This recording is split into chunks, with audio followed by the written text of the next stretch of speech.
connais, tu es mon roi, tu as donné ta vie pour moi. La foi vient de ce qu'on entend et ce qu'on entend vient de la parole de Dieu, mesdames et messieurs. À la fois, il faudra ajouter également la connaissance, mais cette connaissance nous vient d'où si c'est né de la parole de Dieu, n'est-ce pas? Parce que le Saint-Esprit qui est l'enseignant par excellence, mais c'est lui qui nous apprend beaucoup, alors beaucoup de choses. Nous avons parlé de ce thème, il y a beaucoup de serviteurs de Dieu qui sont passés dans ce programme pour nous en parler, pour nous exhorter, pour nous édifier. Alors Dieu a dit aujourd'hui encore, il va encore utiliser l'un de ses serviteurs pour nous faire encore du bien, pour parler à un cœur, pour nous exhorter et pour continuer encore à exploiter ce thème qui est donc la foi. Quelqu'un a dit, maman Dorcas a dévoilé le thème bien avant. Ben oui, les jours se suivent, mais les jours ne se ressemblent pas. À toutes et à tous, shalom et bienvenue dans ce nouveau numéro de Ta Grandeur, que la grâce de Dieu localise chaque auditeur qui suivra cette émission via la 87.8 MHz, chaque internaute qui aura la grâce de nous suivre également via Facebook et YouTube, mais aussi chaque téléspectateur. Vous êtes tellement nombreux à travers le monde, vous qui aimez bien ce programme. Dieu vous aime tellement. Voilà pourquoi il continue à vous envoyer sa parole. C'est une première pour lui de passer dans ce programme, mesdames et messieurs. Il s'agit bel et bien de l'homme de Dieu, le pasteur Israël Libambou, Imao, voilà, de Jéhovah Mikadesh Church. Il va nous parler de cette église également vers la fin de cette émission. Il va nous donner le programme. Mais surtout, ce qui est important, c'est que Dieu va passer par lui aujourd'hui pour sauver une âme.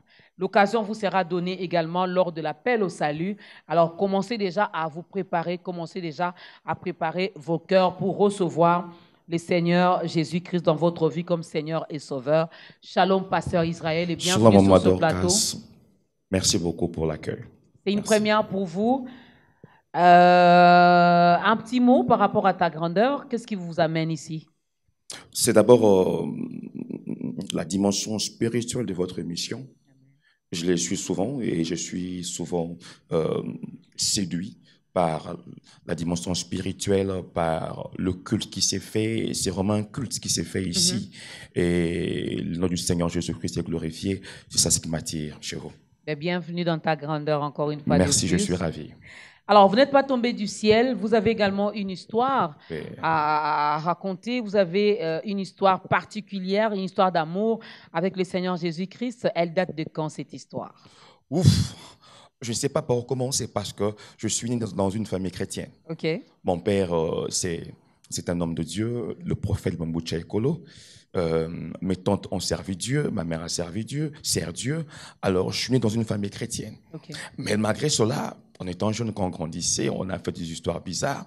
Mais c'est en 2008, je me souviens bien, quand je suis parti pour l'Afrique du Sud pour étudier, quand je suis arrivé, j'ai rencontré un homme de Dieu qui a commencé à prophétiser sur moi. Il m'a dit que tu es venu ici pour étudier, mais moi, Dieu me dit que tu rentreras au Congo, non pas comme médecin, mais comme étant un homme de Dieu. Et c'est là qu'il m'a pris, qu'il m'a baptisé, qu'il m'a enseigné, et c'est là que j'ai commencé à servir Dieu. Depuis 2008. Il n'y a pas eu de regret? Non, pas du tout, parce que je ne regrette rien. Ce que je peux seulement regretter, c'est que les temps que je passais loin de Dieu. C'est ça mon principal regret. Je me suis dit que si j'étais conscient de l'appel de Dieu depuis l'âge de 2 ans, 5 ans, 6 ans, je pourrais être mieux qu'aujourd'hui. Mais on dira malheureusement, heureusement que c'est un peu trop tard. Pas trop tard, Dieu lui-même le sait. C'est ça. Il est le maître de temps et des circonstances et la Bible nous dit il fait chaque chose bonne en son temps. C'était votre temps, donc il fallait vraiment qu'il y ait seulement ce jour-là, à cette date-là, à ces heures-là, pour que vous puissiez le recevoir. Nous reviendrons, mesdames et messieurs, je croyais même qu'ils allaient acclamer pour ces témoignages, c'est public. Voilà, merci de le faire. Merci de le faire. Ces témoignages, c'est aussi pour exhorter une personne, pour dire que si le pasteur se permet de dire il regrette les heures, les années, les jours, les semaines passées en dehors de Dieu, vous êtes encore en dehors de Dieu. Voilà une occasion qui se présente parce que Dieu vous veut également dans sa présence, n'est-ce pas? on vous donnera l'occasion de l'ouvrir finalement, la porte de votre cœur. Nous allons commencer par ces tout premiers cantiques. Est-ce qu'on peut acclamer pour le roi des rois, celui qui nous a offert ces temps si parfaits, ces moments si merveilleux? Nous venons lui rendre encore une fois de la gloire, l'honneur qui lui revient. Est-ce qu'on peut pousser des cris de joie vers Jésus?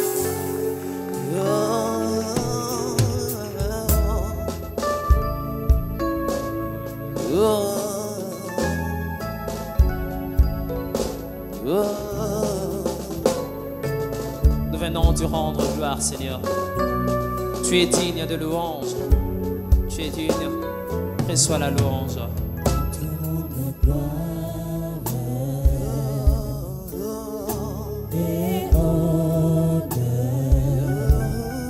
Nous lèvons nos mains pour t'adorer, exalter ton Saint-Nom.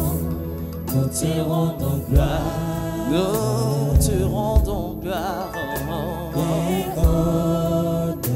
Nous levons nos mains. Nous lèvons nos mains pour t'adorer, exalter ton Saint-Nom. Reçois-nous. Nous te rendons gloire et l'honneur. Nous levons nos mains pour t'adorer, exalte ton seul nom. Nous te rendons gloire et l'honneur. Nous levons nos mains pour t'adorer, exalte ton seul. Nous te rendons gloire. Reçois-nous. Nous levons nos mains pour t'adorer. Nous levons nos mains pour t'adorer. Nous levons nos mains pour te lever. Puis nous te rendons gloire et l'honneur. L'honneur que te dis, Seigneur. Nous lèvons nos mains pour t'adorer, Yahweh. Car tu es Dieu. Seigneur, tu fais de miracles, incomparable à toi, incomparable. Car tu es Dieu. Seigneur, tu fais de miracles,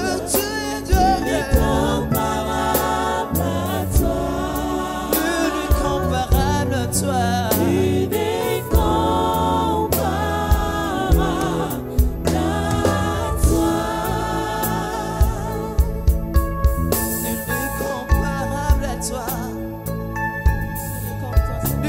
Incomparable à toi. Nul ne comme toi, Seigneur. Reçois-nous, Seigneur. Reçois-nous, Yahweh. Car tu es Dieu. Seigneur, tu fais de miracles. Nul n'est comparable à toi.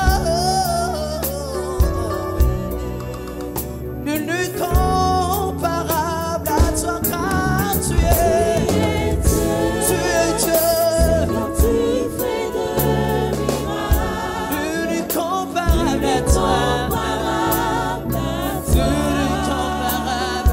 Nul n'est comparable à mon sauveur, car tu es Dieu. Seigneur, tu fais de miracles, incomparable à toi, Incomparable à toi.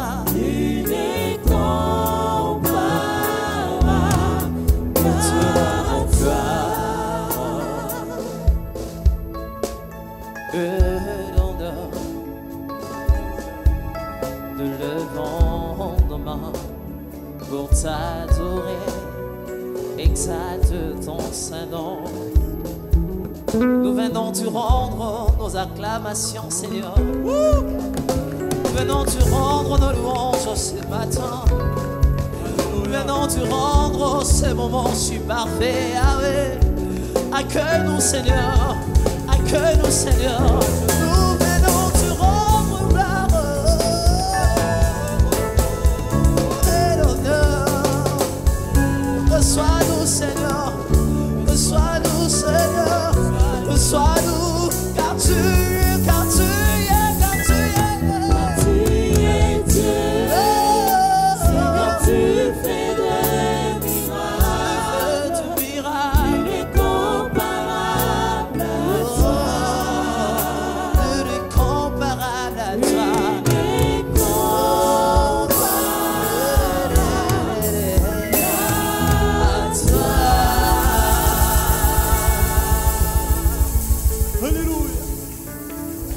Nul n'est comparable à lui, c'est les dieux de miracles. Hier, il a opéré des miracles. Aujourd'hui, il opère des miracles. Demain, il en fera encore parce que notre Dieu ne change pas. Il est fidèle dans tout ce qu'il dit et dans tout ce qu'il fait. C'est ces dieux grands que nous vous apportons encore dans ce programme d'État grandeur, mesdames et messieurs, pour vous confirmer, c'est le Dieu capable. Les dieux capables de tout. Nous sommes avec le pasteur Israël Libambou Imao de Jehovah Mikadesh Church, mesdames et messieurs. C'est lui notre invité aujourd'hui dans ce programme d'État grandeur et il veut bien, ou Dieu veut bien nous parler à travers lui et il veut bien nous faire manger cette parole sur la foi. Pasteur Israël, Maman Dorcas. pourquoi nous parler de la foi? Parce qu'il faut d'abord savoir que la foi, c'est une matière qui est indispensable à la vie chrétienne. La foi est un principe régénérateur de la vie chrétienne. Il n'y a pas de vie chrétienne authentique sans la foi. Parce que la foi est l'essence d'une voiture appelée chrétien. C'est ça. La foi, c'est l'essence d'une voiture appelée chrétien. Ah, mais ça, c'est nouveau. Hein? J'espère que vous avez noté ça quelque part. Alors, vous avez déjà défini la foi avec vos propres mots. Et nous connaissons comme texte de référence, mesdames et messieurs, nous sommes dans ce passage biblique que vous connaissez, Hébreux chapitre 11. Et on a également Matthieu chapitre 15 du 21 au 28e verset. Comment le pasteur Israël définit la foi? Évidemment, lorsque j'ai lu Hébreu, l'apôtre Paul, poussé par l'Esprit, définit la foi avec plusieurs termes. Il dit que la foi, c'est une ferme assurance de choses qu'on espère. Il dit que la foi n'est pas une assurance, mais une ferme assurance de choses qu'on espère. C'est une démonstration de choses qu'on ne voit pas. C'est ce que l'apôtre Paul dit. Mais moi, j'ai compris autre chose, que la foi, c'est cette main invisible de l'Éternel qui te fait posséder des choses visibles. Une main invisible, mais qui te donne des choses visibles. La foi, c'est une monnaie spirituelle qui permet à un chrétien, qui permet à un homme d'acheter tout ce qui peut se vendre dans les marchés de Dieu. Parce que Dieu a un marché. Dieu a un marché. Mais la monnaie avec laquelle on peut acheter ces histoires, c'est la foi. Vous imaginez? Il faut encore dire ceci, que la foi est la capacité de voir comme Dieu, d'entendre comme Dieu, de penser comme Dieu, d'agir comme Dieu, mais de parler aussi comme Dieu. Et surtout que Jésus-Christ nous a dit également que nous étions, que nous sommes des dieux. Évidemment. Je veux revenir à ce que vous venez de dire. Il y aura une question par rapport à ça. La foi nous permet de voir comme Dieu, de penser comme lui, de vivre comme lui, d'agir comme lui. C'est bien. Je vais y revenir. Mais est-ce qu'il y a une différence entre la croyance et la foi? Si oui, c'est laquelle? Il y a juste une nette différence entre la croyance et la foi. Vous voyez? Parce que la croyance, on peut définir ça comme en fait un ensemble des vérités qui peuvent, qui peuvent être le soubassement de la foi d'un homme par rapport à une réalité, par rapport à une religion. Vous voyez? Quelqu'un peut croire à Bouddha, c'est sa croyance. Il croit à Bouddha. Vous voyez? Mais la foi dont nous parlons ici, c'est différent de la croyance. Nous parlons ici de la foi subjective, la foi que l'homme a envers son Créateur, a envers son Dieu. C'est ça la différence entre la foi et la croyance. Vous voyez? C'est un peu la différence. Et puis, il faudrait souligner que la foi a deux notions. On a la foi objective et la foi subjective. Okay. C'est quoi la foi objective? La foi objective, c'est la foi qu'on peut donner à quelque chose ou à quelqu'un, ou la foi que quelqu'un mérite. On peut dire que je foi en moment d'orgasme. Là, c'est la foi dans le sens objectif. Okay. Mais la foi subjective, c'est la foi que l'homme, la confiance que l'homme place en son Dieu qui est Jésus, qui est Elohim. C'est ça la différence. Ça me permet de voir comme Dieu, de penser comme Dieu, de parler comme Dieu, d'agir comme Dieu, ce qui n'est pas le cas, du moins pour la foi chrétienne congolaise. Je ne pense pas, c'est le cas. Pour certains, oui. Pour certains Congolais, oui, et pour d'autres, non.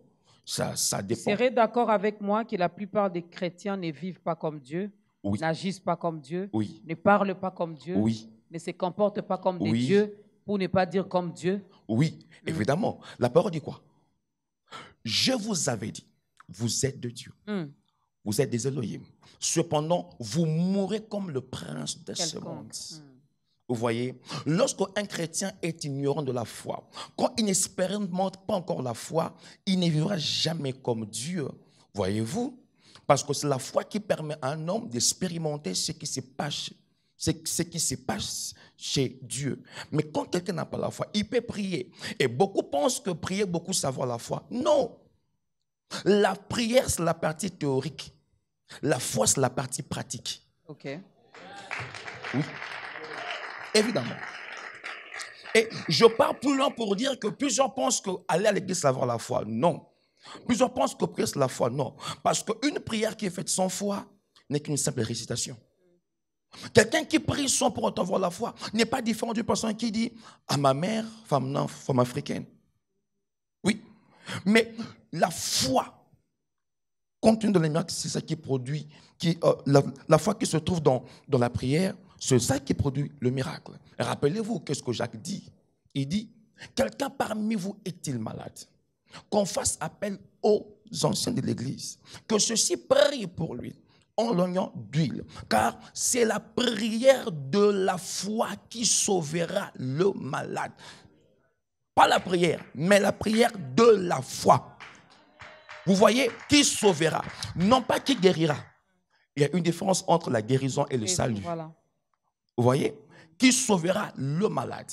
Et beaucoup de chrétiens n'ont pas la foi. C'est parce que c'est la raison pour laquelle ils vivent comme tout païen, comme tout homme ordinaire, parce qu'ils manquent de foi. Mais avec l'exemple que vous venez de donner de Jacques, finalement, il y a l'opération des deux côtés. Il faut que les anciens ou les prêtres ou les pasteurs qui prient aient également la foi. Justement. Et la personne pour laquelle on prie doit également avoir la foi. Évidemment. Évidemment. Parce que, qu'est-ce que Jésus a dit dans Marc? Qu'est-ce qu'il dit? Il dit, voici le signe, le miracle qui accompagneront ceux qui auront cru. Voilà, merci que vous comprenez. En mon nom, ils chasseront les démons. Ils parleront de nouvelles langues. Ils imposeront les mains aux malades. Et les malades seront guéris. Vous voyez? La personne qui prie pour quelqu'un doit d'abord avoir la foi. Et la personne pour laquelle on prie doit aussi manifester la foi. C'est une relation, une opération symétrique. Okay. Une flèche qui va aller et qui va encore de retour. Sinon, quand la personne qui prie pour la personne n'a pas la foi, ça ne produira pas les miracles. La foi sans œuvre est une foi morte. Ce n'est pas moi qui l'ai dit, c'est la Bible qui le dit. Qu'est-ce que vous comprenez par là? La foi, dans son essence, est invisible, mais elle est rendue visible par les œuvres. On parle ici de quelles œuvres? Les œuvres que Dieu attend de nous. Qu'est-ce que Jacques dit? Il dit que la religion pure et simple, ça consiste à faire quoi? À aider les orphelins, à aider les malades. Bref, c'est l'amour. La foi est rendue visible par les œuvres qui est l'amour. Parce que l'amour, c'est ce qui accomplit même la foi.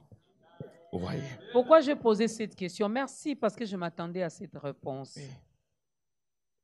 Nous devons manifester envers les autres cet amour. Justement. Mais ce n'est pas ce que les chrétiens attendent ou attendaient peut-être de votre réponse.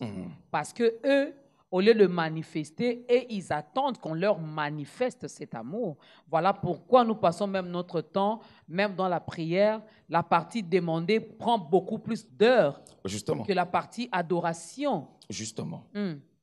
Et maman, Dorcas, notez ceci que même l'amour est une relation symétrique. Dans quel sens? La personne qui a la foi, qui est appelée à manifester l'amour vers son prochain, fait sa part. Mais la personne qu'on aide aussi, la personne qu'on soutient aussi, en retour aussi, doit rendre l'ascenseur à la personne qui a manifesté l'amour, en étant reconnaissant. Vous voyez? Même qu'est-ce que Dieu dit? Dieu nous a aimés. La parole dit quoi? Que Dieu a tant aimé le monde. Il a donné Son Fils unique. Pourquoi? Il a aimé. Mais qu'est-ce qu'il dit en retour? Que tu aimeras l'Éternel ton Dieu de tout ton cœur, de toute ton âme, de toute ta force. Même Dieu a besoin qu'on puisse l'aimer. Oh, vous ne connaissez pas? Même Dieu veut qu'on puisse l'aimer. Vous voyez? Dieu m'aime. Dieu m'aime.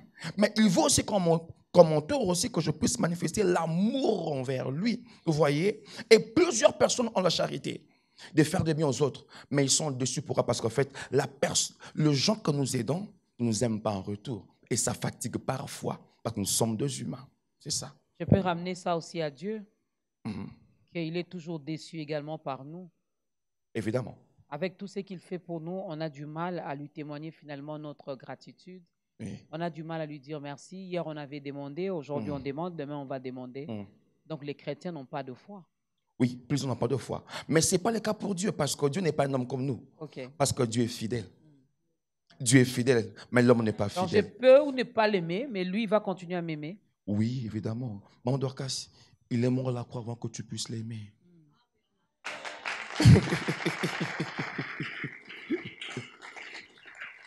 Il a commencé à vous protéger avant que vous puissiez même commencer à prier. Vous voyez, quelle preuve d'amour qu'il a manifesté envers nous. Et c'est ça. Lui n'est pas un homme comme nous. Lui, il est fidèle. Qu'est-ce que Paul dit? Il dit que même si nous sommes infidèles, mais lui demeure fidèle parce qu'il ne peut pas nous renier. Dieu ne peut pas nous renier, même si nous, on le fait plusieurs fois. Ben lui, il reste fidèle dans son amour. Raison pour laquelle, pour vous témoigner encore son amour, il a envoyé son serviteur dans ce programme pour nous parler. Parce que j'allais dire pour vous parler, non, pour me parler aussi. Donc, pour nous parler, pour nous interpeller et pour nous dire, ben, il a besoin aussi que nous puissions l'aimer, n'est-ce pas? Et si on te pose la question, pourquoi tu l'aimes? La réponse est simple, parce que lui m'a aimé le premier. En retour, c'est comme les mariés. Hein? Lorsque ton mari te dit, je t'aime, qu'est-ce qu'il attend? Ben, que tu lui dises aussi que tu l'aimes.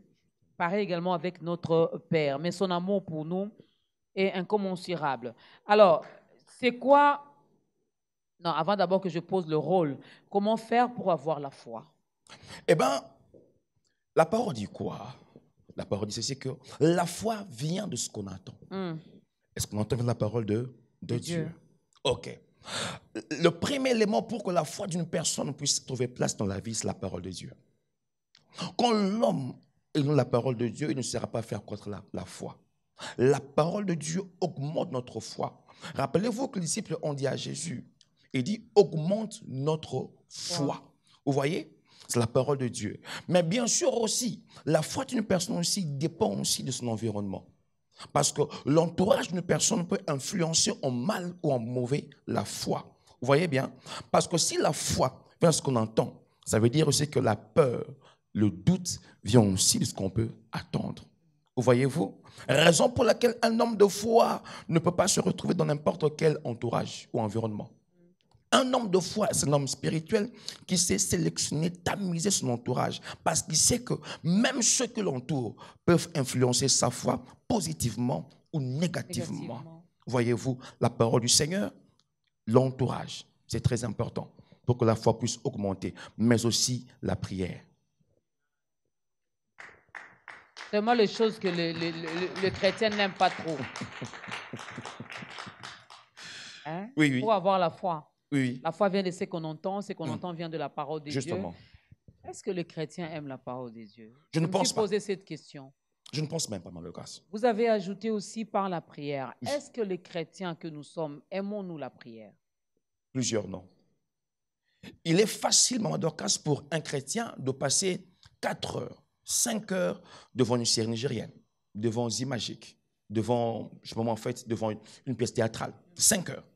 Vous voyez une pièce théâtrale sur, j'oublie la chaîne, sur Magic aussi, je ne sais pas moi, en fait, sur Africa TV, qui commence à 20 heures. Et ça a 3 épisodes. Vous verrez une femme chrétienne, dès 20 heures à 23h50, être plongée, esprit, corps, âme, sur la pièce, jusqu'à la fin. Vous parlez seulement de la femme. Les hommes aussi. Vous allez voir aussi un homme chrétien. Justement, un frère qui reste devant le Barça. Voilà. Vous voyez un peu, devant Barça, au Real. Je l'ai vécu, hein, la Justement. finale de... c'est quelle équipe? L'équipe de Londres et de l'Italie. La finale Manchester. qui a eu le week-end dernier. Oui. Ben, c'est parti, et puis prolongation, et puis... Ils sont là, scotchés. Ils étaient là. Ils suivent pendant 4 ou 5 heures, sans se fatiguer. Et puis ils crient, ils chantent. Mais lorsqu'il s'agit de s'agenouiller pour prier, après 2 minutes, la personne commence à somnoler. Le diable peut nous laisser venir à l'église. Mais une chose qui ne vaudra pas nous laisser faire, c'est la prière. Oui, c'est ça. Pourquoi la prière? Parce que la prière est une arme fatale et sophistiquée que Dieu accorde aux chrétiens, mais qui ne veulent pas s'en servir. Vous voyez? Le diable sait que lorsque l'homme est en contact permanent avec son Créateur par la prière, il ne pourra rien contre lui. Pourquoi? Parce que la prière est une arme offensive et défensive à la fois. Avec la prière, on peut attaquer, on peut aussi se défendre. Okay. Vous voyez bien? Et beaucoup de chrétiens n'aiment pas la prière. N'aiment pas la prière. Et beaucoup de chrétiens, même par hypocrisie, ont cultivé la prière juste à l'église. Quand vous venez à l'église, là, le pasteur dit, Bengana, Panza, Baby, ça, là, tu verras, même les mamans, même les papas, tout le monde se réveille, Baby, ça, Bengana. Mais à part l'église, est-ce que nous prions à la maison? Le chrétien, je n'aime pas la prière. Et c'est pour cela que nos vies ne marchent pas tellement bien. C'est ça. Il faut aimer la prière, il faut écouter la parole de Dieu. Il faut choisir son environnement aussi. Choisir son environnement aussi. Mais je reste un peu dans écouter la parole de Dieu, puisque la foi vient de ce que l'on entend. Justement. À un moment donné, c'est comme si toutes les églises chrétiennes s'étaient donné finalement le mot de passe du genre, nous allons tous prêcher sur la prospérité. Alors, lorsque la parole de Dieu, l'apôtre Paul le dit, et que vous le confirmez ici, que la foi vient de ce qu'on entend, et ce qu'on entend vient de la parole de Dieu.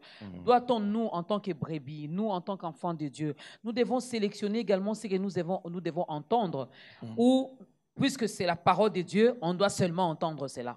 Merci, maman. Ce n'est pas dit que parce qu'on est chrétien que nous sommes bel et bien obligés de tout avaler. Non. Un homme spirituel, c'est quelqu'un qui s'est amusé ce qu'il doit écouter. Ce qu'il peut écouter.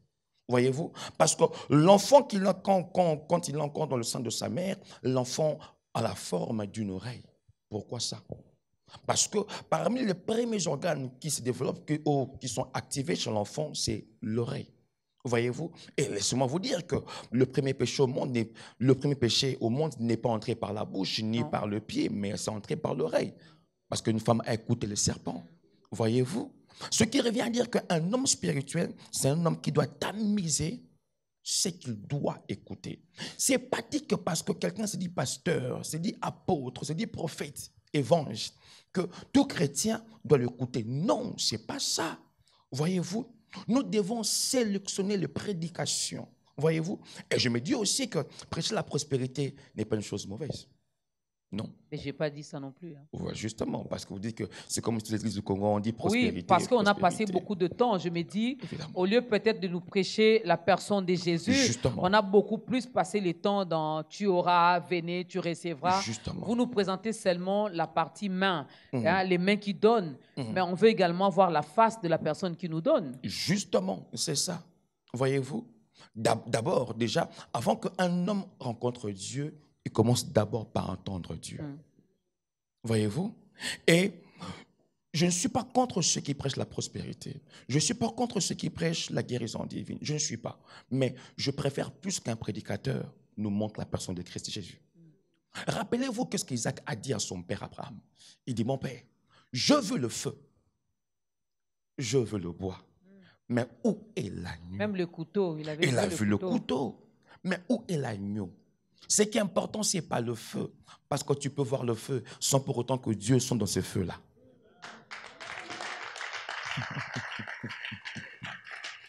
Nous devons sélectionner également, mesdames et messieurs, j'aime bien ce que l'homme de Dieu dit, surtout pour nous les chrétiens, parce que de nos jours, il y a des chrétiens qui sont chrétiens, baptisés, nés de nouveau, mais qui se permettent aussi d'écouter, je me permets de poser cette question, la musique dite profane ou encore mondaine.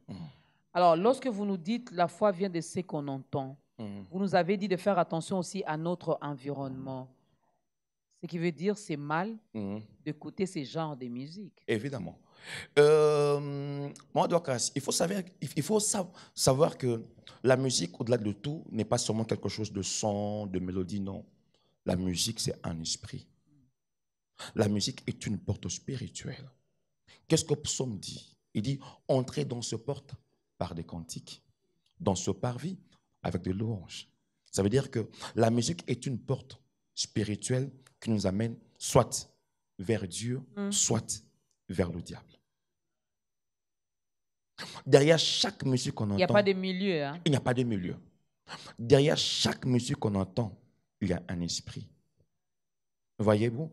Une personne qui passe son temps à écouter, un chrétien qui passe son temps à écouter la musique dite profane ou mondaine, c'est quelqu'un qui ouvre la porte pour que le démon y entre facilement. Voyez-vous? Et dans chaque chanson, dans chaque musique, il y a un message qui est véhiculé. Et la raison pour laquelle que nous, les chrétiens, on ne parle pas de chansons, mais on parle des cantiques. Okay. Il y a une différence entre chanson et cantique. Dans chaque cantique aussi, il y a un esprit qui l'accompagne ou encore un esprit qui est derrière la personne qui a composé ces cantiques. Justement. Vous êtes d'accord avec moi? Évidemment. Nombreux refusent aussi d'écouter nos cantiques chrétiens par rapport à nos témoignages. Dire, c'est le pasteur Israël qui a chanté, qui a composé ça, qui a chanté ça.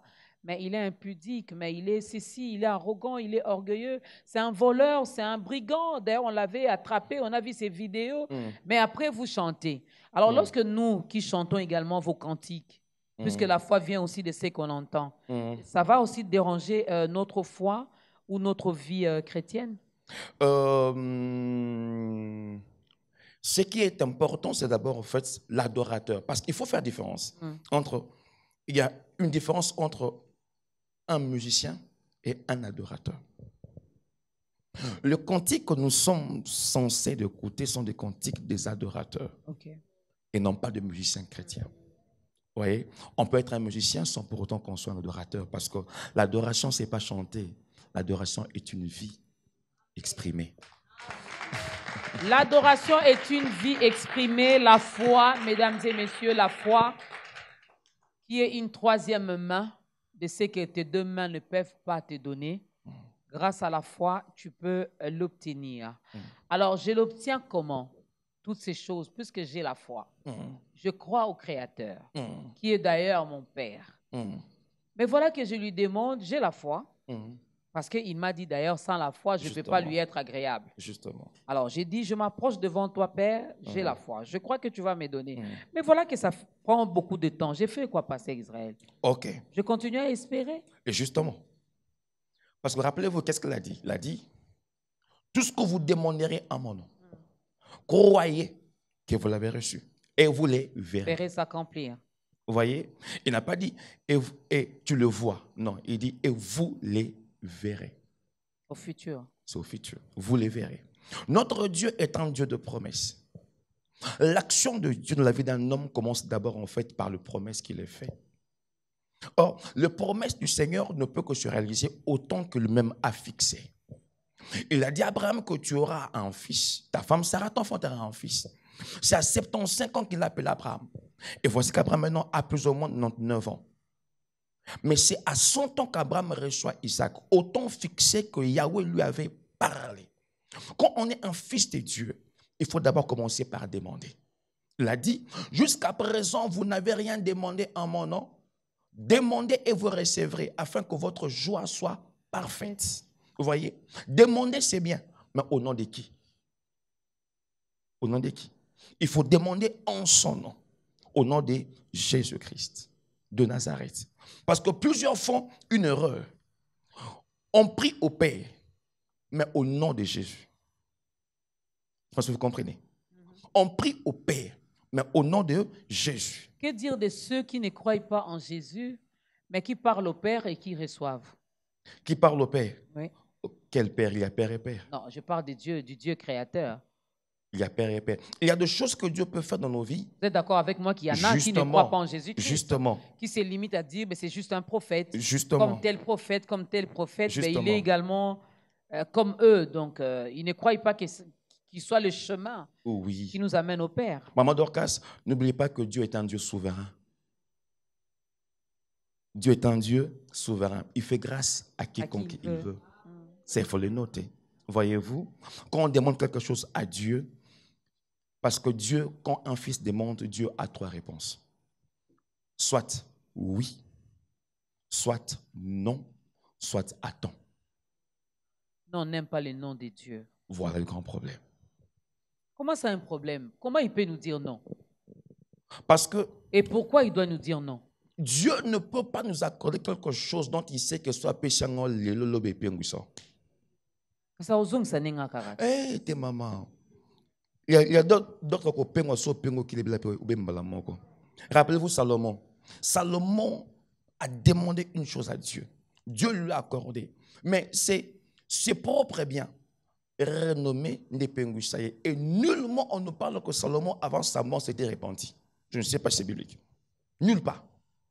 On dit que Salomon s'était repenti. Donc, lorsqu'un chrétien demande à Dieu une chose, si Dieu refuse cela, il doit se plier à la volonté du Seigneur. Parce qu'un chrétien, un homme spirituel, se plie toujours à la volonté du Seigneur, qui est son maître et qui est son Dieu.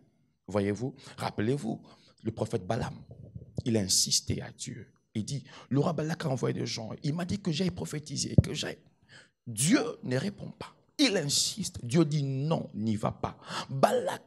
Balaam a insisté. Balaam, un prophète, il a insisté. Et Dieu a dit, vas-y, tu peux partir. Or, la chose qu'il demandait n'était pas conforme à la volonté de Dieu. Et puisqu'il a insisté, Dieu l'a donné. Parfois, beaucoup de choses qu'on reçoit, Dieu l'accorde par la volonté permissive, parce qu'on a beaucoup dérangé, non pas par sa volonté parfaite.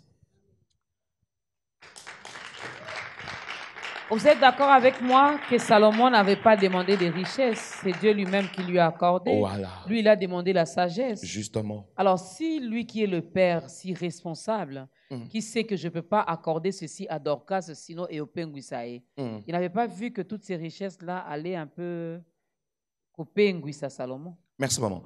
Je dois revenir à cela. Salomon parle à Dieu. Il demande quoi? La sagesse. OK. Mais Dieu dit, puisque tu as demandé la sagesse, je t'accorderai en outre la gloire, la renommée, la richesse, tout ça. Le grand problème, c'est quoi? Qu'est-ce que Jacques dit? Il dit, vous demandez, mais vous ne savez pas. Pourquoi? Parce que vous demandez mal. Dans quel but? Dans quel motif? De satisfaire à vos besoins égoïstes. Plusieurs choses que les chrétiens demandent, ils ne reçoivent pas parce qu'en fait, ils demandent parce qu'ils ont prouvé mouninga, à prouver voisin. Rappelez-vous, Anne est une femme stérile. Elle est tourmentée par sa rivale, Pénina. Mais quand Anne prie pour avoir un enfant, il dit nullement que donne-moi un enfant parce qu'il faut maintenant s'embrouiller. Non. Mais Anne dit, si tu m'accordes un enfant mâle, je le consacrerai à toi tout le jour de sa vie et le rasoir ne passera pas sur sa tête. Voyez-vous? Ce qui est important, ce n'est pas seulement le fait de demander, mais quel genre de demande tu fais à Dieu et puis dans quel but. Ça, c'est la première des choses. Quand Salomon dit à Dieu, accorde-moi ce geste, Salomon demande Dieu à Dieu lui-même. Quand cet homme demande la sagesse, Salomon demande Dieu à Dieu lui-même. Parce que Dieu est la sagesse. Dieu est la sagesse, mesdames et messieurs. Lorsque nous demandons, nous devons nous attendre à ces 3 réponses. Oui, non et attends. Mais attends là, ça dure. Hein? Oui. Attends là. Il faut être patient. Il faut être à Bakouk. Oh oui, évidemment. Oh, moi je suis Dorcas. Évidemment. Vous êtes Israël. Évidemment. Il y a Jean, il y a Magloire, il y a Yannick, Évidemment. il y a Thomas, il y a Guélor. Évidemment. On n'est pas à Bakouk. Évidemment. Pourquoi Dieu dit attends? Parce que avant que Dieu te donne une chose qui peut transformer ta vie, qui peut changer le cours de ta vie, Dieu commence d'abord à travailler notre homme intérieur, notre caractère. Oui. Abraham demande un fils. Sarah veut un fils. Mais Sarah ne peut pas voir Isaac. Sarah ne peut pas enfanter Isaac pendant qu'elle est encore Sarai. Ok. Parce que ce n'est pas Sarai qui reçoit Isaac, c'est Sarah qui reçoit Isaac. Ce n'est pas Abraham qui engendre Isaac, c'est Abraham qui engendre Isaac. Lorsque Dieu nous dit d'attendre, c'est dans un seul but, perfectionner, bâtir, travailler notre homme intérieur, notre comportement. Parce que Dieu refuse qu'il donne à son fils des choses pendant qu'il est encore orgueilleux. Parce que tout ce que Dieu nous donne, il le donne non pas seulement pour nous, mais pour les autres aussi. Car une vraie bénédiction doit toucher ton prochain, celui qui est à ta gauche, à ta droite. C'est ça. Lorsque Dieu nous bénit, il nous bénit pour les autres. Ta bénédiction doit bénir également les autres. Donc, lorsque nous demandons, nous ne recevons pas parce que nous demandons mal. Nous demandons comme les Quinois disent, il y a tembe, bakomona, bako sentir. Bon, même si je ne le dis pas, bakomona kaka, bako sentir. Mais ce n'est pas à toi de le faire. Laisse Dieu faire sa chose. Qu'est-ce que Dieu dit? À moi la vengeance, à moi la rétribution. Deuxième cantique.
Yeah.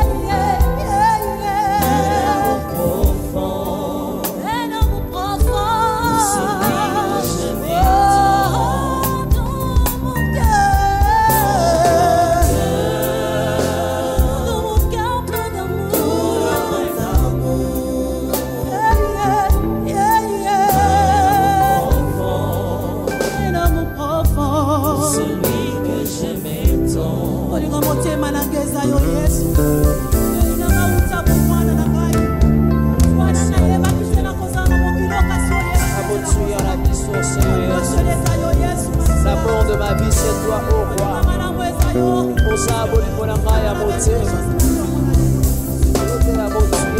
Moi, j'étais malade,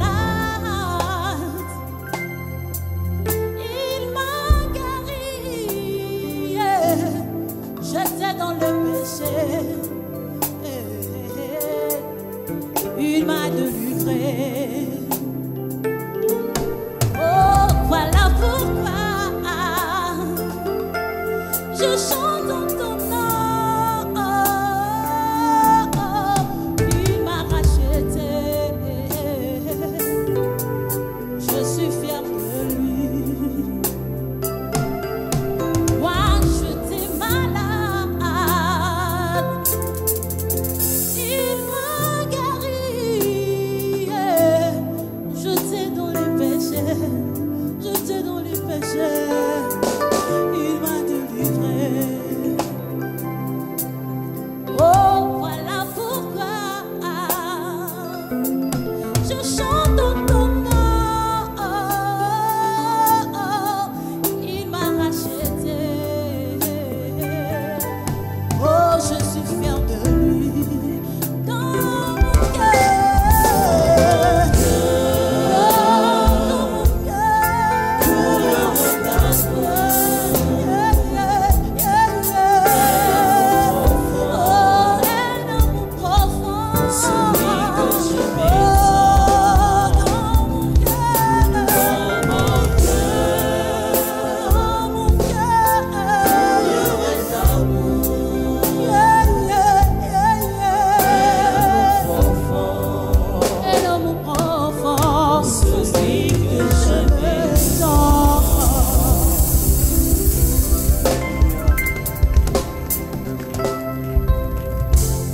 Israël Libambou Imao de Jéhovah Mikadesh Church qui nous parle de la foi. Je l'avais déjà dit comme texte de référence, nous avons Hébreux 11, un texte biblique que beaucoup de chrétiens maîtrisent, et aussi Matthieu chapitre 15 du 21 au 28e verset.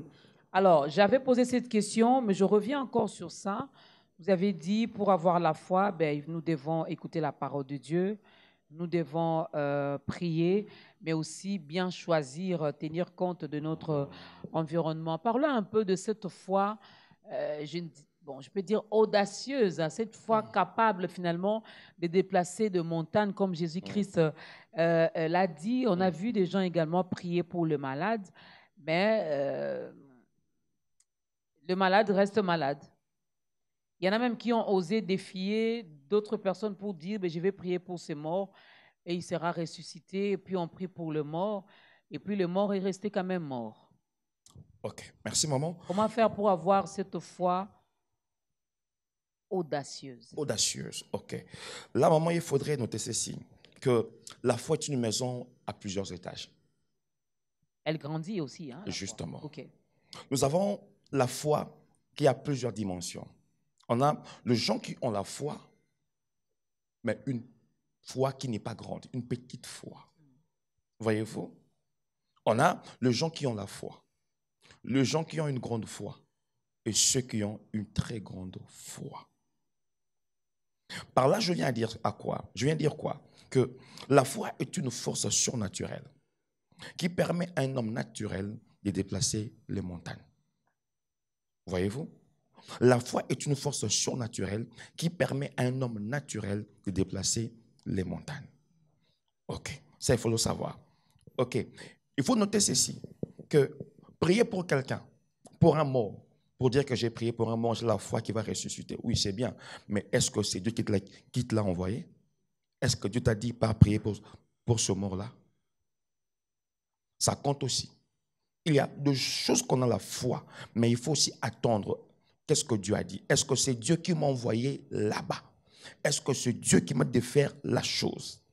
Parce qu'on peut avoir la foi, mais lorsque la foi est contraire à la volonté de Dieu, il n'y aura pas de surnaturel. Okay. Il n'y aura pas de miracle. Elle se nourrit avec quoi, la foi? La parole de Dieu. La foi se nourrit avec la parole de Dieu. Un homme de foi, c'est un homme qui passe son temps à lire la parole de Dieu. Parce que tout ce qui constitue ta foi se trouve ici, dans la Bible, la parole de Dieu. Et qu'est-ce qu'il dit à Josué? Il dit que le livre, que ce livre ne puisse point s'éloigner de ta bouche. Médite-le jour et nuit. Vous voyez, un homme de foi, c'est un homme qui se nourrit de la parole du Seigneur. C'est ça. Elle grandit aussi avec la parole. Oui, la foi grandit avec la parole, grandit avec le miracle, mais grandit aussi avec le défi.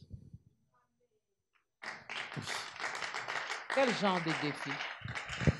Là, je dirais ceci, que la foi, c'est cette audace-là, de faire quelque chose qui est incertaine, mais avec une profonde certitude de réussir. C'est ça la foi. Voyez-vous? Vous avez le défi que je dois faire ceci, je dois faire cela. Je dois faire ceci, cela. Un homme spirituel, c'est un homme qui sait relever les défis, mais avec la foi. Voyez-vous? Cet homme Goliath, pendant 40 jours, il sort, il insulte Israël, il insulte son Dieu. Tout le monde est là. Ils ont l'armée est là, ils ont des munitions, ce sont des vaillants hommes, mais il manquait juste un homme de foi qui pouvait se présenter devant Goliath et puis le tuer. Et cet homme de foi-là, c'est aussi un homme de défi. Parce que rappelez-vous, qu'est-ce qu'il y a à Goliath? Il dit, dans la forêt, je me suis battu avec l'ours, je l'ai écrasé. Avec le lion, je l'ai écrasé. Il en sera de même pour toi, c'est un circoncis. Et par ce défi-là, nous comprenons que notre Dieu est le même hier, aujourd'hui et éternellement. Lorsqu'on peut se rendre compte de ce que Dieu a fait hier pour nous, ça augmente notre foi. Et nous pensons, puisque le même, demain aussi, il peut faire mieux que ce qu'il a fait hier. C'est le défi. Je vais poser cette question qui va peut-être déplaire à certains frères qui sont ici et ceux qui nous suivent à la maison, mais je la pose parce que je veux également comprendre cette différence qu'il y a entre la foi et la paresse, entre la foi et les goï-goï en français, c'est quoi? C'est ça la paresse, hein? Oui, la paresse. Voilà, c'est ça la paresse, ok. Un frère, je vais dire quand même qui a étudié, et qui n'a pas encore d'emploi, qui n'a pas un toit, qui vit avec des amis ou qui vit à la permanence ou qui vit, je ne sais pas, en tout cas, il n'a pas encore un chez lui.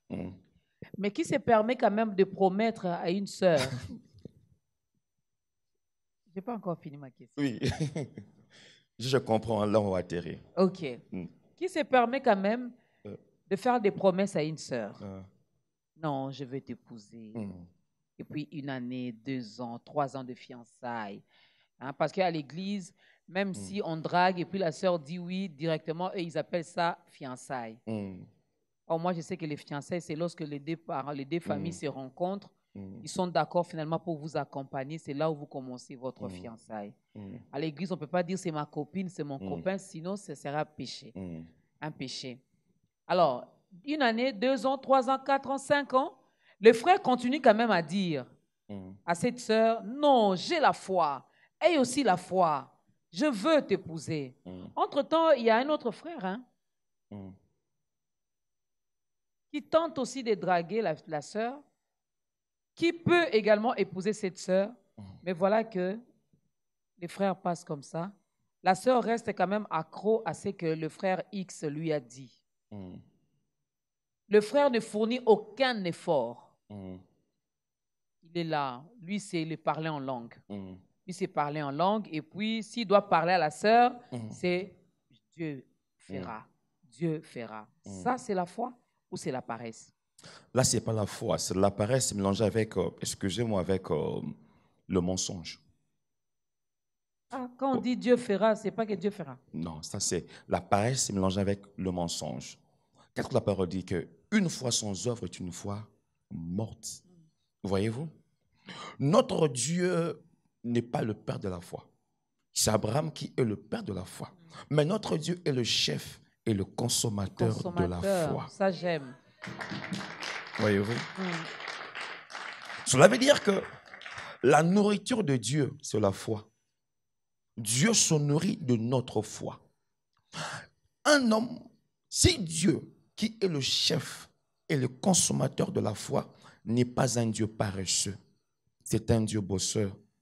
À combien plus forte raison, toi qui es son fils, ne seras-tu pas un bosseur? Dieu a créé ce monde Madorcas pendant 6 jours. Et le 7e jour, il s'est reposé. Il s'est reposé après le travail. Or, nous savons une chose, qu'un jour devant Dieu est 1000 ans. Ce qui revient à dire que le monde a été créé pendant 6000 ans. Dieu a travaillé, a bossé pendant 6000 ans. Ce n'est pas peu de choses. Voyez-vous? Et comment toi, un frère, tu vas dire que moi j'ai la foi, mais je ne fais rien? Non, non. Les apôtres, l'apôtre Pierre s'est enfermé de jour et de jour dans la chambre haute. Il a prié, il a prié. Quand il fut rempli, qu'est-ce qu'il a fait? Il est sorti. Je dis aux gens que le boiteux ne marchera jamais dans la chambre haute. Il faut sortir dans la chambre haute et aller l'affronter, il marchera. Voyez-vous? On ne peut jamais revenir bon à l'ibala, na retraite, na prière, non. Il faut faire quelque chose. Notre Dieu est un Dieu de bosseur. Et la prière répond à tout. Pas à tout. Voilà pourquoi j'ai pris. Je sais que Dieu, à qui l'or et l'argent appartiennent, donc il finira par me l'accorder. Qu'est-ce que Dieu dit? Tu mangeras la sueur de ton front. Oui. Qu'est-ce que Paul dit? Il dit que celui qui ne veut pas travailler ne mange pas, non? Non plus. Pas non plus. Qu'est-ce qu'il dit encore? Que celui qui travaille, où? À l'hôtel. On dit celui qui travaille, pas celui qui se repose, mais qui travaille à l'hôtel. Il faut travailler pour manger. Il faut bosser dur pour se marier. Il faut travailler pour bâtir un avenir meilleur. Donc, le pasteur Israël est contre ses frères Contre. qui parlent beaucoup en langue pour ne Contre. rien faire. À mon église même, j'aime pas ça. J'aime pas ça. Tous ses frères ici travaillent. Oui, à mon église, la permanence est fermée. Le matin, tout le monde doit sortir. J'ai dit, oh mes enfants, vous devez faire quelque chose. J'étais sans abri, vous ne m'avez pas hébergé.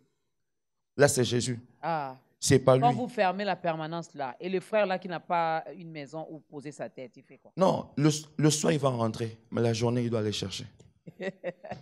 Vous fermez la permanence le matin, là, journée. il doit chercher. Le soir, il va revenir à la permanence. Ah, Jéhovah Mikadesh Church. Frère, si tu es paresseux, ne va pas là-bas. Le matin, ben, il peut aussi sortir pour ne rien faire. Hein. Il sort, il se balade, et puis la nuit, il rentre juste pour dormir. Parce que lui, le problème, c'est avoir où poser sa tête la nuit. Hein. Mais qu'est-ce que nous faisons? Nous voulons insinuer en faisant cela. Nous voulons pousser le frère. Nous voulons pousser l'Église à l'esprit du travail.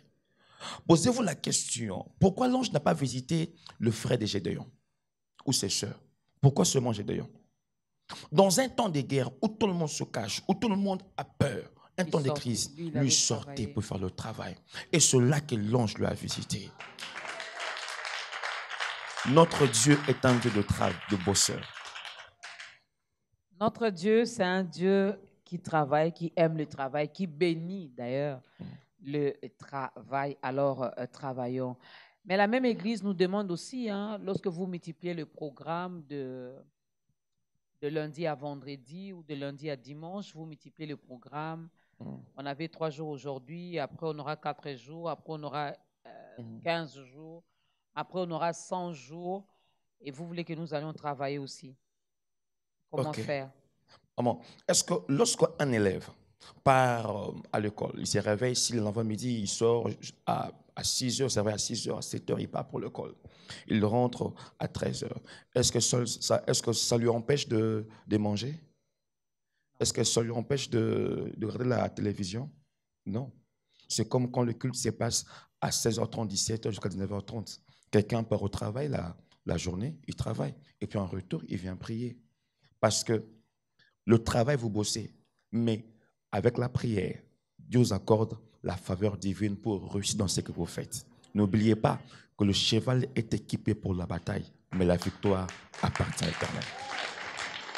La foi, mesdames et messieurs, la foi, ce n'est pas la paresse. À la foi, nous devons ajouter également la connaissance. Justement. Comment vous nous expliquez ça? Et il faudra savoir ceci que une foi sans connaissance devient un poison. C'est-à-dire? Cela veut dire quoi? Que ce n'est pas la foi qui va empêcher un sacrificateur ou un fils de Dieu de pouvoir exercer le sacerdoce, mais c'est la connaissance. Qu'est-ce que la parole dit dans Osée? Il dit que mon peuple périt faute de connaissance. Il ne dit pas le païen, il ne dit pas les démons, mais il dit mon peuple à moi, pour lequel je suis monté à la croix, pour lequel mon sang a été versé, est en train de mourir parce qu'il manque de connaissance. Et il pose en disant ceci: puisque tu as rejeté la connaissance, je te rejetterai. Et tu seras dépouillé de mon sacerdoce. Or, la parole dit ceci, qu'il a fait de nous un royaume de sacrificateurs. Cela veut dire, pour exercer, pour travailler avec Dieu, ce n'est pas seulement une question de foi, mais aussi de connaissance. Il faut que tu aies, il faut que nous puissions avoir la maîtrise de ce que nous faisons pour l'Éternel. Vous voyez, la foi s'acquiert par la prédication, mais la connaissance s'acquiert par les enseignements. Donc, un chrétien équilibré doit avoir à la fois la foi, mais aussi la connaissance. Cela veut dire une foi qui sera exercée dans la sagesse. C'est ça. La foi, mesdames et messieurs, c'est une bonne chose. La prière, il faudra croire. Je me suis rendu compte que nous avons la foi jusqu'à arriver à un point où le chrétien d'aujourd'hui a tellement foi en Dieu, mais croit aussi beaucoup surtout à la présence des démons dans sa vie. Ces deux choses-là, comment ça peut marcher ensemble? Merci, maman. Voilà pourquoi on passe même le temps, beaucoup plus de temps à chasser, oui, à détruire, oui, à tirer à gauche et à droite. L'Église a une responsabilité. Nous devons bâtir des hommes spirituels, bâtir des bons chrétiens. Un bon chrétien, c'est une personne qui a une haute dimension spirituelle et puis qui est équilibrée. On ne peut pas ignorer la présence des démons. Parce que nier que le diable existe, que le sorcier existe, que les démons existent, c'est un péché. Parce que la parole elle-même atteste et reconnaît leur présence. Mais au fond de nous, nous savons une chose, que notre Dieu est le Tout-Puissant. Voyez-vous? Et à la fois, pour être équilibré, on doit nous parler de choses qui concernent le royaume des ténèbres. C'est bien. L'apôtre Paul dit ceci, que nous ne puissions pas donner l'accès au diable, car nous n'ignorons pas ceux de ça. Voyez-vous? Donc, un chrétien équilibré doit avoir la connaissance de choses qui se passent dans le monde des ténèbres, mais plus de choses qui se passent dans les choses des dieux. On doit l'enseigner sur Dieu, sur Jésus, sur la foi, sur la personne de Christ, sur la croix, mais aussi il doit connaître les stratégies de son ennemi. Le combat devient facile quand on connaît bien l'adversaire. C'est ça. Voyez-vous? Quand le chrétien est bien bâti, il a la foi, il connaît Dieu, mais aussi il connaît le plan du diable. Là, il va carrément mener une vie paisible. Il va adorer, mais aussi, quand le combat viendra, il va combattre. Parce que l'adoration n'exclut pas le combat spirituel. L'adoration n'exclut pas le combat spirituel. Je vais poser cette question qui peut-être n'a rien à voir avec la foi. C'est juste une parenthèse avant d'aider cette personne également à faire son entrée dans la grande famille des enfants de Dieu. Lorsque nous chantons, nous savons que Satan sera lié pendant 1000 ans. Pendant 1000 ans. Alors, lorsque nous permettons de chanter aujourd'hui, Tolié. Tolié, tolié, tolié, tolié, tolié, tolié, tolié, Père Macaz. Le travail que Christ fera, nous, on le fait déjà. Et puis, on se rend compte que malgré on les lit, il est toujours là, toujours en liberté. Ça fait partie de la foi aussi? Non. Là, c'est une erreur. On appelle ça hérésie. C'est une erreur. Voyez-vous? Parce qu'en fait, le travail que Dieu a assigné pour son temps, et il a placé tout un archange qui fera ce travail-là, ce n'est pas à nous de pouvoir le faire maintenant. Rappelez-vous, quand cet homme Jésus arrive dans la synagogue, il croise ce type-là qui a été tourmenté par un démon. Les démons disent quoi? Tu es le sang d'Israël. Pourquoi veux-tu nous tourmenter avant les temps? Avant le temps. Même les démons savent qu'il y a un temps qui est arrêté pour eux pour être liés. Et ce n'est pas nous qui devons le faire. Voyez-vous? Là, c'est une hérésie. J'ai croisé un pasteur à Louzizi, là, et puis avec ses enfants, il priait, hein, il priait avec sincérité, mais dans l'erreur. Il prie avec sincérité, de tout cœur, mais dans l'erreur. Il dit, maintenant, on va traverser. Toi qui es dans l'île, toi qui es l'île, toi qui continues dans l'île. Mais je me dis, est-ce que les enfants ont accepté aussi de traverser dans la Oui, ils traversent. Ils ont la foi. Non, moi je dirais, pasteur, il faut aller seul. Nous, on reste ici. C'est parce qu'ils ne sont pas enseignés. L'Église est en train de périr par manque d'enseignement. Le diable ne sera pas lié maintenant, il sera lié après pendant 1000 ans. Ce n'est pas maintenant qu'il le sera. Donc maintenant, Dieu nous a seulement confié le pouvoir de chasser et puis de le piétiner. Il dit, voici les signes qui accompagneront ceux qui auront cru. Ils chasseront les démons. Ils marcheront. Il n'a pas dit qu'ils iront. Ils marcheront. Donc, quand vous chantez Tolié, Tolié, Tolié, le gars là vous regarde et puis il se moque de vous. Bon, on va faire l'appel au salut, mais donnez pardon que je pose cette question. Oui. À Louzizi, là, pendant que l'autre priait, vous étiez en train de faire quoi? D'écouter seulement sa prière, pasteur. Oui, j'écoute.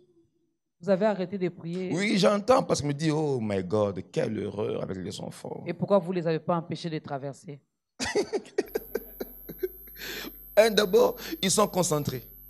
Ils sont concentrés, ils frappent les mains et ils prient comme il le faut. C'est pas gentil de votre part. Mais hein. ils sont Imaginez que quand ils se sont traversés là et puis les fidèles restent là-bas en enfer. Ils ne resteront pas. J'ai prié que mon âme Ok. Nous allons t'aider aussi. Toi qui nous aimes, je me permets de te tutoyer parce que je me dis, dès cet instant, tu deviens ma soeur, tu deviens mon frère, parce que tu as entendu tout ce que nous avons dit ici. La foi, cette foi dont nous parle l'apôtre Paul dans Hébreux 11 concerne le chrétien. Alors tu as compris que tu étais en dehors, que tu étais loin et que tu veux désormais entrer dans cette grande famille des enfants de Dieu. L'homme de Dieu est là, le pasteur Israël. Il va donc vous aider, vous les téléspectateurs, vous les auditeurs, vous les internautes. Mais si vous croyez, pasteur, aidez toutes ces personnes à faire leur entrée dans la famille des enfants de Dieu. Là-bas. Ok. Je voudrais, par ce quelques mots, communiquer la foi à une personne qui me suit aujourd'hui. La foi que je voudrais communiquer ici, ce n'est pas la foi pour avoir des richesses, le mariage, non. Mais c'est la foi de l'enlèvement. Je crois que notre Seigneur Jésus-Christ revient bientôt. Il revient bientôt. Il revient bientôt. Mon frère, toi qui me suis ce soir, toi qui me suis le matin, ma soeur, mon frère, laisse-moi t'annoncer ceci, que l'enlèvement est une réalité. Jésus-Christ revient bientôt. Je t'ai pris de là où tu es que tu puisses donner ta vie au Seigneur Jésus. Le monde passe et ce qu'on voit aujourd'hui aussi passera. Mais une seule chose demeure éternellement, c'est la parole de Dieu. Rejoins-nous, donne ta vie à Jésus. Parce que ce jour-là, je refuse que tu puisses y rester. Parce qu'il revient bientôt. Même si aujourd'hui il ne revient pas, sache que la mort aussi est une réalité. La mort peut t'emporter demain ou après-demain. Mais ce que je veux, c'est que tu puisses mourir en Christ. Parce que ceux qui meurent en Christ ne meurent pas. Mais ils sont seulement en train de se reposer, de dormir. Alors, donne ta vie à Jésus. Rejoins-nous. J'ai prié pour toi, Père éternel, in the Jesus name. J'ai prié pour ma soeur, pour mon frère qui me suit, de là où elle est. Touche son cœur. Celle qui est encore dans les plaisirs de ce monde. Toi, celle qui est encore dans la fornication, dans l'ivrognerie. Je t'ai pris, Père. Toi qui touches le cœur et le rein, Seigneur, que tu puisses le toucher et qu'il vienne à toi. Souviens-toi que ton sang a été versé pour eux, que tu es mort à la croix du calvaire pour eux, Père éternel. S'il te plaît, fais leur grâce. In the Jesus name, notre unique Seigneur Sauveur, nous avons ainsi prié et nous disons Amen. Amen. Est-ce qu'on peut acclamer? Ben, tu as tellement de la valeur aux yeux de ton Créateur, mesdames et messieurs. Ces acclamations, c'était pour te dire bienvenue dans la grande famille des enfants de Dieu. Pendant que nous acclamons ici, il y a une fête qui est organisée au ciel en ton honneur. Alors, sois le bienvenu. Sois le bienvenu. Pasteur, je sais qu'il y avait encore beaucoup de choses à dire, mais c'est la télé. C'est la télé, c'est une première, mais peut-être pas une dernière. Alors, qu'est-ce que nous pouvons retenir? Qu'est-ce que le peuple de Dieu peut retenir? Qu'est-ce que l'Église, corps du Christ, peut retenir aujourd'hui en parlant de la foi? Oui, c'est que l'Église, corps du Christ, ce que messieurs peuvent retenir, c'est que sans la foi, on ne peut jamais plaire au Seigneur. C'est la foi qui fait que l'homme puisse être agréable aux yeux du Seigneur. J'ai pris toute personne qui me suit d'avoir la foi, cette confiance à Dieu. Même quand les choses sont dures, même quand ça ne marche pas, même quand tu es sur le point de craquer, de laisser, souviens-toi qu'il y a un Dieu qui t'a créé, qu'il y a un Dieu qui t'aime, qu'il y a un Jésus qui est mort à la croix pour toi. C'est ça, c'est qui est le plus important. Parlons rapidement de Jehovah Mikadesh Church. Ça fait combien de temps que cette église existe? Elle se situe où? C'est quoi le programme? L'église existe, ça fait 6 ans pratiquement jour pour jour, par la grâce du Seigneur, que nous sommes là. Église Jehovah Mikadesh Church, qui veut dire l'Éternel, le Dieu de ma sanctification. Parce que nous croyons à la sanctification. Nous croyons que sans cela, nul ne peut voir le Seigneur. Rappelez-vous qu'avec la foi, on plaît à Dieu. Avec la sanctification, on voit Dieu. On peut plaire à Dieu sans pour autant voir Dieu. C'est pourquoi nous parlons sur la sanctification. Et puis, ça fait 6 ans que nous sommes là. L'église est située sur l'avenue Kola, croisement Kola-Sayo. Nous sommes dans la commune de Ngiri-Ngiri. Le programme se prend comme suit. Nous avons combat spirituel chaque mercredi, de 16h30 à 19h30. Nous avons un grand culte d'enseignement chaque vendredi de 16h30 à 19h30. Nous avons un grand culte d'adoration et de célébration chaque dimanche de 8h30 à 11h30. Nous invitons nos frères, nos sœurs, ceux qui n'ont pas d'adresse fixe, ceux qui ne prient pas, qui sont encore à la maison, de venir rejoindre cette grande famille de Mikadesh et le Seigneur le bénira. Et vous recevez quel jour? Et c'est quoi les conditions? Je reçois chaque mardi à partir de 14h jusqu'à 19h30. Il n'y a pas de conditions. Pourquoi? Pourquoi? La parole me dit ceci. Vous avez reçu gratuitement, donnez aussi gratuitement. Vous voulez être reçu par l'homme de Dieu, le pasteur Israël? Ben, vous avez le programme. Chaque mardi, il reçoit à partir de 14h. Il y a un numéro de contact? Évidemment, c'est 090 52 30 381. 090 52 30 381. C'est le numéro personnel du pasteur. Appelez-moi, je le recevrai sans pour autant faire beaucoup de démarches. Ah, heureusement, parce que j'allais poser la question, qui est votre secrétaire? Il est où? Elle est ici? Elle est ici. Moi, c'est sous pasteur. Quand vous appelez, ça sera bien évidemment ma voix, je vous promets. Merci. N'est-ce pas que vous avez la précision? Ben, n'appelez pas non plus pour le plaisir de le faire. Faites-le si vous avez besoin de la prière, besoin de la parole, besoin, peut-être que vous n'avez pas bien compris l'adresse de l'Église et que vous voulez que l'homme de Dieu vous accompagne, vous assiste également spirituellement. Allez-y, n'hésitez pas, c'est lui-même qui décroche son téléphone. C'était un réel plaisir de vous recevoir, pasteur Israël. Merci beaucoup à toute la grande équipe, à la chorale qui vous a accompagné aujourd'hui. Vous pouvez vous encourager par des acclamations. Merci beaucoup. La foi, elle est importante. La foi, c'est ce que votre main ne peut pas vous donner. Vos deux mains, grâce à la foi, vous pouvez le recevoir. Ne venons pas chez Dieu à cause de ses mains, de ce qu'il donne. Venons à Dieu pour ce qu'il est. N'est-ce pas? Lèvons-nous, vous avez vu, ils se sont levés. Ben, faites également la même chose. Lèvons-nous. L'homme de Dieu va clôturer ce moment avec une courte prière et la chorale va nous aider à danser. Je n'ai jamais vu le pasteur Israël en train de danser, donc je le verrai aujourd'hui. Alors profitez-en également chez vous. Pasteur, lèvons-nous, bénissez-nous avec une courte prière et nous allons danser. Nous te bénissons, Saint-Père, pour ta présence. Merci parce que tu as édifié une âme qui nous a suivis encore aujourd'hui. Nous prions pour les âmes qui sont venues à l'autel du Père éternel. Nous bénissons cette émission, que l'émission soit prospère et que cette émission soit une émission qui va encore attirer plusieurs âmes vers toi.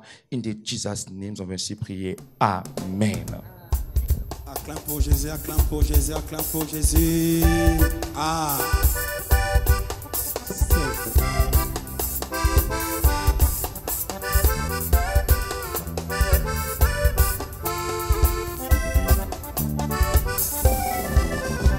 Tu es le Dieu de miracles, tu es le Dieu de miracles, tu es le Dieu de miracles, tu es le Dieu de miracles, tu es le Dieu qui m'a aimé le premier.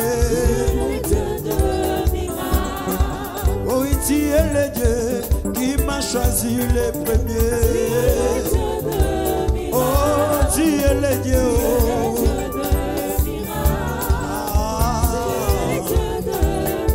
Oh, tu es le Dieu.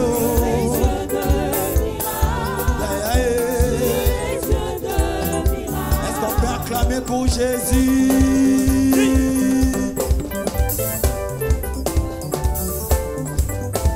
Oh oui, tu es le Dieu qui m'a aimé le premier. Oh oui, tu es le Dieu qui m'a choisi le premier. Oh, il sauva. Oh,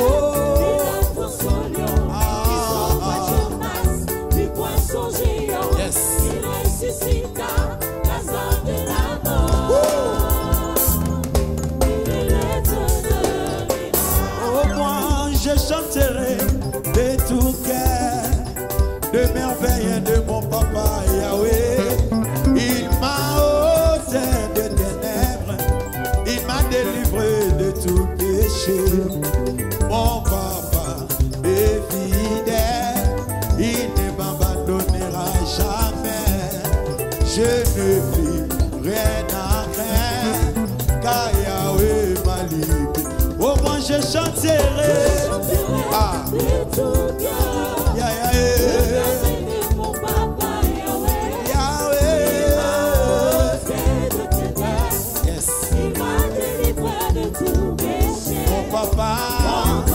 Mon papa, Yahweh, oh, il ne m'abandonnera jamais, jamais, jamais.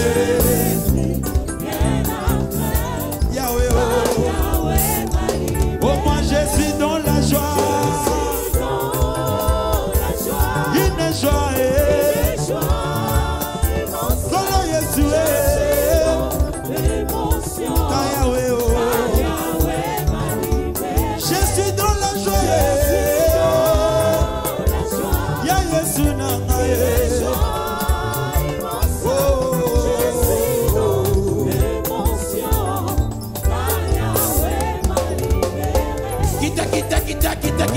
Beta bilolo bona Jésus.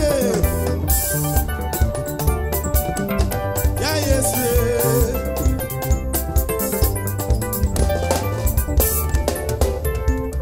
Ah, kolo Yesu yakanadu. Kolo Yesu yakanadu. Oso bina bien bina. Tiki, tiki.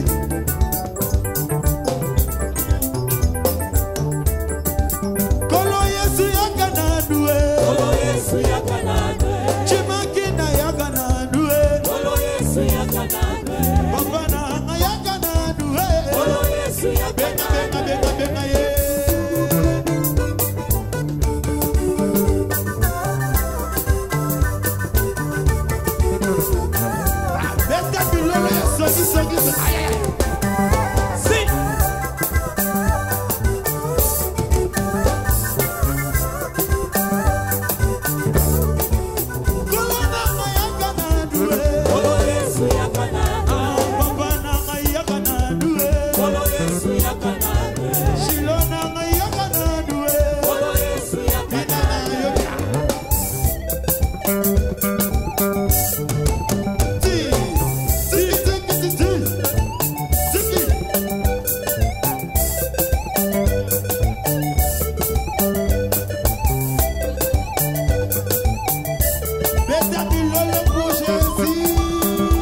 Gaza lokolo.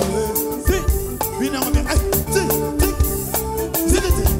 Sigati. Si. Sigati. Sigati. Sigati.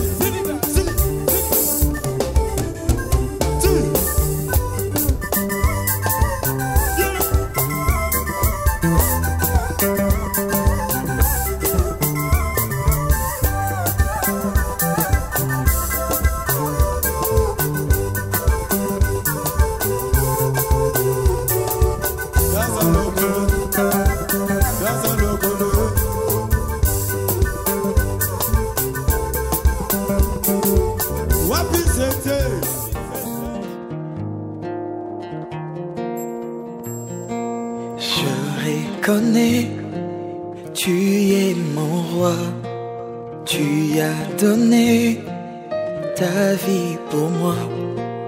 Qui peut le faire si ce n'est pas toi?